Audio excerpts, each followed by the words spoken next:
মহামান্য হাইকোর্ট বারবার জিজ্ঞেস করেছিল যে কারা যোগ্য, কারা ঠিকভাবে চাকরি পেয়েছে সেই লিস্ট যেন দেওয়া হয়। এসএসসি সেই লিস্ট দেয়নি। ওএমআর শিট যে চাকরি প্রার্থীদের ছিল সবটা কিন্তু ডিস্ট্রয় করে দিয়েছে এসএসসি। যারা যোগ্য চাকরি পেয়েছিলেন যোগ্যভাবে, তাদের ভবিষ্যতে কিন্তু অন্ধকারের দিকে ঠেলে দিল। এসএসসি প্রোঅ্যাক্টিভলি ওএমআর শিটগুলো নিজের সার্ভার থেকেও ডিলিট করে দিয়েছে। তাহলে পুনর্মূল্যায়নটা হবে কিভাবে? কেন করেছে? যাতে কাদেরকে এরা চুরিচামারি করে এই চাকরিগুলো দিয়েছে সেগুলো ধরা না যায়। যারা ইল্লিগালি চাকরি পেয়েছিল তাদের জন্য সুপার নিউমারারি পোস্ট তৈরি করে তাদেরকে রেখে দেওয়া হবে এবং তাদের মায়না তা কোথা থেকে হতো? রাজস্বের টাকা থেকে হতো। এত বড় দুর্নীতি আমাদের দেশে হয়েছে কিনা আমার খুব সন্দেহ আছে চাকরি রিলেটেড। এর জন্য সম্পূর্ণভাবে দায়ী তৃণমূল কংগ্রেস। কেন এই এসএসসি ওএমআর শিটগুলো নষ্ট করে দিল? এই উত্তর তো মুখ্যমন্ত্রীকে দিতে হবে। অনেকে তো সঠিকভাবে চাকরিটা পেয়েছিল, তাদের চাকরিও আজকে কিন্তু দাঁড়িয়ে চলে গেল। এর জন্য দায়ী কে? এর জন্য দায়ী মুখ্যমন্ত্রী মমতা বন্দ্যোপাধ্যায় নিজে। প্রথমে শুরু করব যে হাইকোর্ট থেকে 2016 সালে এসএসসি সম্পূর্ণ যে প্যানেল ছিল সেটাকে বাতিল করে দেওয়া হয়েছে। সেই বিষয়টিকে কীভাবে দেখছো? কারণ এখনো পর্যন্ত বলা হচ্ছে যে যারা বাতিল করা হচ্ছে তার মধ্যে যোগ্য প্রার্থীও ছিল। অবশ্যই তাদের মধ্যে যোগ্য প্রার্থী ছিল, কিন্তু বিষয়টা হচ্ছে তাদেরকে চিহ্নিতকরণ করার দায়িত্ব কাদের? চিহ্নিতকরণ করার দায়িত্ব ছিল এসএসসির। এসএসসিকে মহামান্য হাইকোর্ট বারবার জিজ্ঞেস করেছিল যে কারা যোগ্য, কারা ঠিকভাবে চাকরি পেয়েছে সেই লিস্ট যেন দেওয়া হয়। এসএসসি সেই লিস্ট দেয়নি, ইচ্ছা করে দেয়নি। এবার কয়েকটা ফ্যাক্ট এখানে বলতে হবে যে ওএমআর শিট যে চাকরি প্রার্থীদের ছিল সবটা কিন্তু ডিস্ট্রয় করে দিয়েছে এসএসসি। সিবিআই তদন্তে সেটা বেরিয়েও এসছে এবং কোর্টের জাজমেন্টে সেটা রিফ্লেক্টেডও। এই ওএমআর শিটগুলো সব নষ্ট করে দেওয়ার মানে হচ্ছে কাদের থেকে পয়সা নিয়ে এই এসএসসি তথা তৃণমূলের নেতারা চাকরি দিয়েছে সেটাকে যাতে ঢাকা যায়। এই করতে গিয়ে তারা কি করলো, এতজন চাকরি প্রার্থী যারা যোগ্য চাকরি পেয়েছিলেন যোগ্যভাবে, তাদের ভবিষ্যতে কিন্তু অন্ধকারের দিকে ঠেলে দিল। কিন্তু এই ওএমআর শিট তো এসএসসি যে অফিশিয়াল ওয়েবসাইট আছে সেখানে আপলোড করার কথা বলা হয়েছে হাইকোর্ট থেকে নির্দেশ। এসএসসির যে সার্ভার আছে সেই সার্ভারেই মিরর ইমেজগুলো ডিলিট করে দিয়েছে এসএসসি। এবং তোমরা যদি অর্ডারের কপিটা দেখো সেখানে পরিষ্কার হাইকোর্ট সেটা লিখে দিয়েছে যে এসএসসি প্রোঅ্যাক্টিভলি ওএমআর শিটগুলো নিজের সার্ভার থেকেও ডিলিট করে দিয়েছে, মানে কোনো ডিজিটাল কপিও নেই সেই অর্থে। তাহলে পুনর্মূল্যায়নটা হবে কিভাবে? এটা কেন করেছে? যাতে কাদেরকে এরা চুরিচামারি করে এই চাকরিগুলো দিয়েছে সেগুলো ধরা না যায়। মানে কোন পর্যায়ে দুর্নীতি ভাবো। আরেকটা কথা বলে দিই, এই জাজমেন্টটা আবার রিফ্লেক্টেড। আমাদের রাজ্যের প্রিন্সিপাল সেক্রেটারি কোর্টে গিয়ে ক্যাবিনেট মেমো এবং ক্যাবিনেট নোট দিয়েছেন। সেই নোটে কী উনি বলা? সেই নোটে বলা হয়েছে যে আমাদের রাজ্যের ক্যাবিনেট, মুখ্যমন্ত্রী মমতা বন্দ্যোপাধ্যায়ের অধীনস্থ ক্যাবিনেট একদম একসঙ্গে মিলে এই ডিসিশন নেয় যে যারা ইল্লিগালি চাকরি পেয়েছিল তাদের জন্য সুপার নিউমারারি পোস্ট তৈরি করে তাদেরকে রেখে দেওয়া হবে এবং তাদের মায়না তা কোথা থেকে হতো? রাজস্বের টাকা থেকে হতো। এটা কোর্টের রেকর্ডে আছে, কোর্টের জাজমেন্টে রয়েছে, কোনো বানানো কথা নয়। তাহলে এই যে দুর্নীতিটা হলো, প্রথমত তো এত বড় দুর্নীতি আমাদের দেশে হয়েছে কিনা আমার খুব সন্দেহ আছে চাকরি রিলেটেড। দ্বিতীয়ত এই যে দুর্নীতি হলো, দুর্নীতির মাথা কে?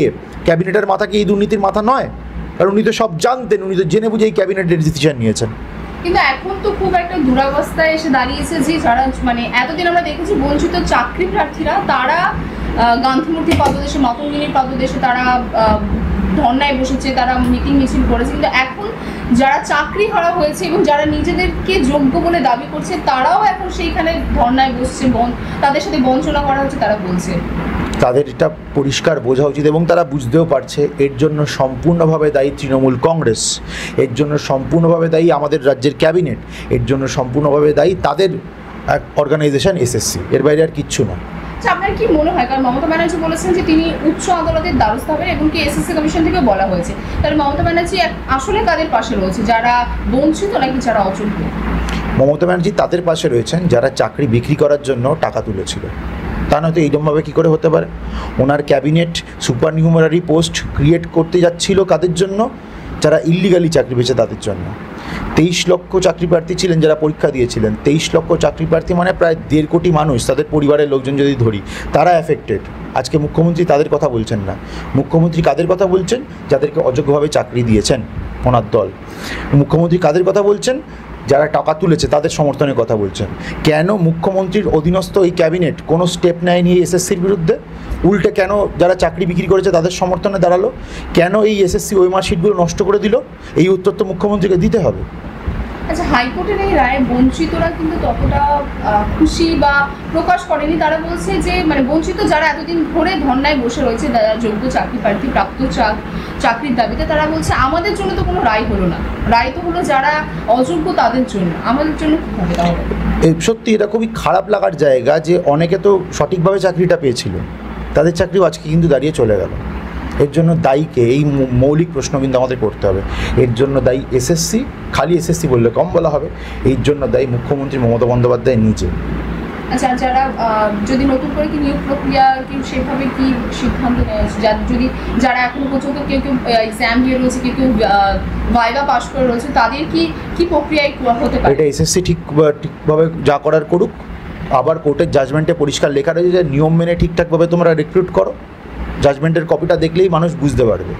কিন্তু এই এসএসসি দিয়ে কি সম্ভব? যেই এসএসসি এরমভাবে দুর্নীতিতে নিমজ্জিত, যেই তৃণমূল কংগ্রেস সরকার এরমভাবে দুর্নীতিতে নিমজ্জিত, তাদের দ্বারা কি সম্ভব? সম্ভব নয়। এরা আলু পটল চিকেন মতো চাকরি বিক্রি করবে, এর বাইরে আর কিচ্ছু হবে না। আচ্ছা, একটা শেষ প্রশ্ন করবো যে ইতিমধ্যে মুম্বাইতে যে 26/11 হামলা হয়েছিল, সেই হামলার যে টেররিস্ট বলতে পারি আমরা, তিনি অভিষেক বন্দ্যোপাধ্যায়ের সঙ্গে যোগাযোগ করার চেষ্টা করেছে, তার পিএর সঙ্গে যোগাযোগ করার চেষ্টা করেছে। আপনি কি বলবেন এই বিষয়ে?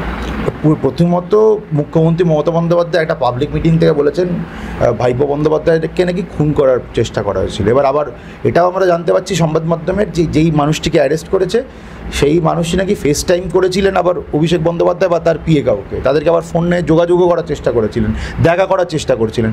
মানে ঠাকুমার জুলির গল্প কোন লেভেলে যেতে পারে? কোনো খুন কিছু না, বরং এটার তো একদম হাই লেভেল তদন্ত হওয়া দরকার যে যদি এত বড় কেউ ক্রিমিনাল থাকে সে কেন ভাইপো বন্দ্যোপাধ্যায়ের সঙ্গে যোগাযোগ করার চেষ্টা করছিলেন। আর এই লোকটা কে ছিলেন? এই লোকটা একদম খোঁজ নিয়ে দেখো। এদেরই জোটসঙ্গী, ইন্ডি জোটের জোটসঙ্গী একটা রাজনৈতিক দলের সঙ্গে জড়িত। এই উত্তর তো তাদেরকে দিতে হবে। এখন এসব এই এসএসসি মামলা থেকে নজর ঘোরানোর জন্য এসব গাল গল্প করছে তৃণমূলের, বাইরে আর কিচ্ছু না, ফালতু। এই ঘটনা দিয়ে কলকাতা সুরক্ষা বিচার করতে হবে না, বরং বিচার করো যে এখানে লাস্ট কয়েক বছর পশ্চিমবঙ্গ থেকে আল কায়দা, আইসিস থেকে শুরু করে সব রকম জামাত, সব রকম সংগঠনের জঙ্গিদের ধরা পড়েছে এখান থেকে। ইনফ্যাক্ট কয়েকদিন আগে ব্যাঙ্গালোরে বোম ব্লাস্ট করে আসা দুজন লোক এখানে ফুর্তি করছিল ওয়েস্ট বেঙ্গলে, তারপর তারা ধরা পড়লো। এইটা দিয়ে বিচার করা উচিত যে পশ্চিমবঙ্গের সুরক্ষা কোন জায়গায় নিয়ে গেছে এই তৃণমূল সরকার। অনেক টাইম নিয়ে